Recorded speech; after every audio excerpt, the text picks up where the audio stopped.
these last two sections are about some properties of exponents that you will see kind of in Math 2 and Math 3 as you go forward in math. They're very basic things to know. They can be kind of tricky to get used to, but they will be important to know going forward. So the first one is, what is a monomial? So it says, determine whether each expression is a monomial. Monomial is just a fancy way of saying one term. And you guys know what a term is, because you guys know this word like terms, okay? So when I say x plus y, you know those are not like terms. So, letter A, number 10, yes, that's a monomial. That's one term, okay? You could plug in x for that if you wanted to. On letter B, it's not, because you have negative x and 5. There's two terms there. They're separated by a plus sign. So no, because there's a plus sign. Whenever there's a plus or a minus sign, not a monomial. And then jh squared, yes. You might not think it is because you have j times h, but whenever they're smashed together like that, that is indeed a monomial. So now getting into the actual properties here. Well, the first one is something called product of powers. We're going to start with a simple problem. 2 squared times 2 to the 4th. Okay, so you guys know that 2 squared means 2 times itself twice. Okay, so I start with 2 times 2. And 2 to the 4th is 2 times 2 times 2 times 2. 4 times. So 2 times 2 times 2 times 2. So the first blank here, 2 times 2, that gives me 4. The second blank, 2 times 2 times 2 times 2 gives me 16. 4 times 16 is 64. And this is actually the same thing as 2 to the 6th.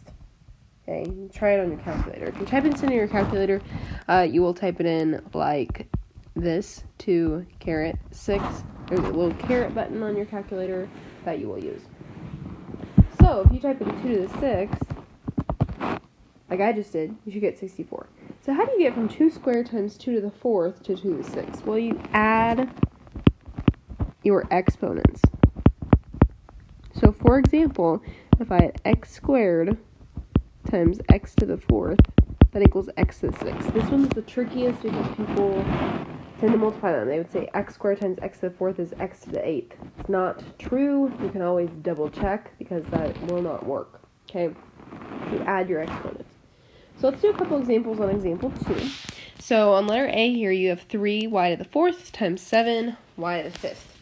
Disregard the parentheses for a second and just kind of rearrange this so that your like terms are together. So I have 3 times 7, times y to the 4th, times y to the 5th. Okay, so 3 times 7, first of all, I know that's 21. Then y to the 4th times y to the 5th. Again, you don't multiply 4 times 5, you add it. So this becomes y to the 9th. And now it's simplified. As soon as you get it down to a monomial, there's your answer. Same thing on letter B. I'm going to rearrange it so that the like terms are together. So I have negative 4 times negative 6, first of all. I did those. You can cross them out if that helps. Then I'm going to do the r's. So r times r to the 5th. I include those. Then I have x squared times x squared. Done with those. Then I have t to the 3rd times t. Done with those.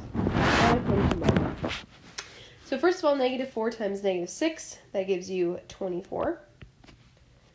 Now, r times r to the 5th. People get tripped up on this. R, when it's just r, that's not a 0. Okay, that's like a 1. Because you have r one time. Okay, r to the first power. So I'm going to add 1 plus 5, which will give me r to the 6th. X squared times x squared, add those, I get x to the 4th. And t to the 3rd times t to the 1st gives me t to the 4th. And there's my answer. Now the next property is the power of a power. So you're raising a power to a different power. So in this one you have 2 squared to the 4th power. So to simplify this one out, if I worked from the inside out, if I followed PEMDAS, okay, I have 2 squared, which is 2 times itself twice. 2 times 2 to the 4th power. 2 times 2 is 4. So really what I'm doing is 4 to the 4th power. If you type that in your calculator, as 4 to the 4th, whoa, moment. Yowza. Okay, you should get 256. And this is actually the same thing as 2 to the 8th. Okay, you can check me on that if you want to. So, now instead of adding your exponents, what did I do with that 2 and that 4 that we started with? Well, I multiplied them. So now, you multiply exponents. So, when there's only one base, like there was here, there's just one base 2. There's a power raised to a power. That's when you multiply. When you have two separate bases being multiplied together, that is when you add the exponents. It's tricky to get the hang of, but you gotta get that through your head, okay? So, I have x squared to the 4th power. I'm gonna multiply 2 times 4, gives me x to the 8th. So looking at some of these examples, I'm gonna multiply all these exponents together. On letter A, I have 2 squared to the 2nd to the 4th. I can work from the inside out if I want to. You can multiply it all together in one fell swoop, or you can work from the inside out. So for example, if I do 2, and then I multiply the first 2's together, so 2 times 2 gives me 4, so I have 2 to the 4th power. All I did was multiply those together.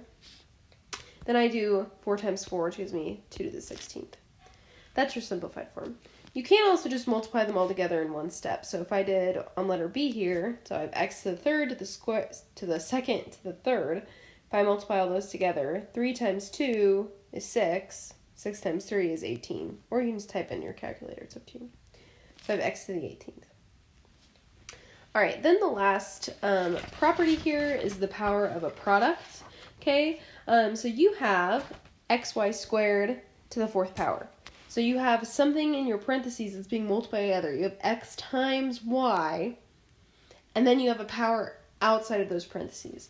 You're going to basically distribute, okay? You can't distribute on every exponent property, and that does get tricky as you go on in math, but when you're multiplying inside your parentheses, you can. So I'm going to distribute that 4 to both of these. So I have x to the 4th times y squared to the 4th. So I'm going to multiply those together, which gives me x to the 4th, y to the 8th. So I'm just going to skip that next section. All you're doing is distributing.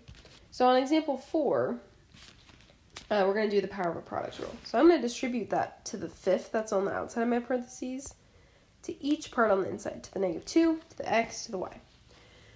So I have -2, first of all, which I'm going to put like this. It's very important that you put the negatives in a set of parentheses, right? Then I have x to the 5th. Just trust me on the parentheses thing. Then I have y to the 3 times 15. I multiply those together. That was that previous power of a power property that you learned, so to the 15th.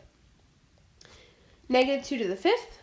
You can type it in your calculator. If you type it into your calculator, please use the parentheses symbols. Please, please, please. Okay, so it should give you -32. Then I have x to the 5th. Then I have y to the 15th. Those were already done. There's my answer. Now, the last couple examples are a little bit trickier. They combine all kinds of things, all right? So, on letter A, I'm going to distribute that 2 through to each part. You're always going to start with the distribution stuff, if there is distribution stuff, okay? And then I'm going to distribute that 3 through to the next couple. All right?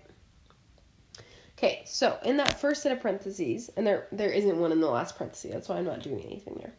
So I have 5 squared, and then I have x squared squared. Okay, so I multiply those together. 2 times 2 gives me 4. And then I have y squared. That's my first parentheses. Times. I'm distributing the 3 now. So I have 2 to the 3rd, x to the 3rd, y to the 9th, z to the 3rd. Okay, I did multiply the 3 times 3 on the y, if you're confused about where that came from. Then I have times 4x, y, z. All right, now, the next step I'm going to do is I'm going to simplify these just regular numbers. The 5 squared and the 2 to the 3rd.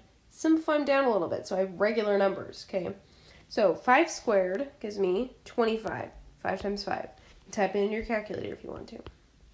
So I have 25 x to the 4th y squared times 2 to the 3rd. 2 times 2 times 2 is 8. Again, type it in your calculator if you're confused. Don't say that 2 to the 3rd is 6. It is not, okay?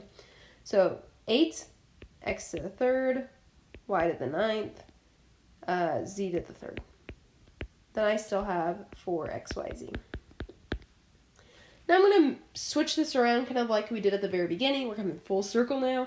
Move the things that are like one another next to each other. Okay, so move my like terms together. So I'm multiplying this all together. So I'm going to start with my numbers. 25 times 8 times 4. Got those taken care of. Then I'm going to do my x's. X to the 4th, x to the 3rd times x. Okay, done with those. Times, now my y's. Y squared, y to the 9th, times y. You can use the multiplication symbols if you want to. You don't have to.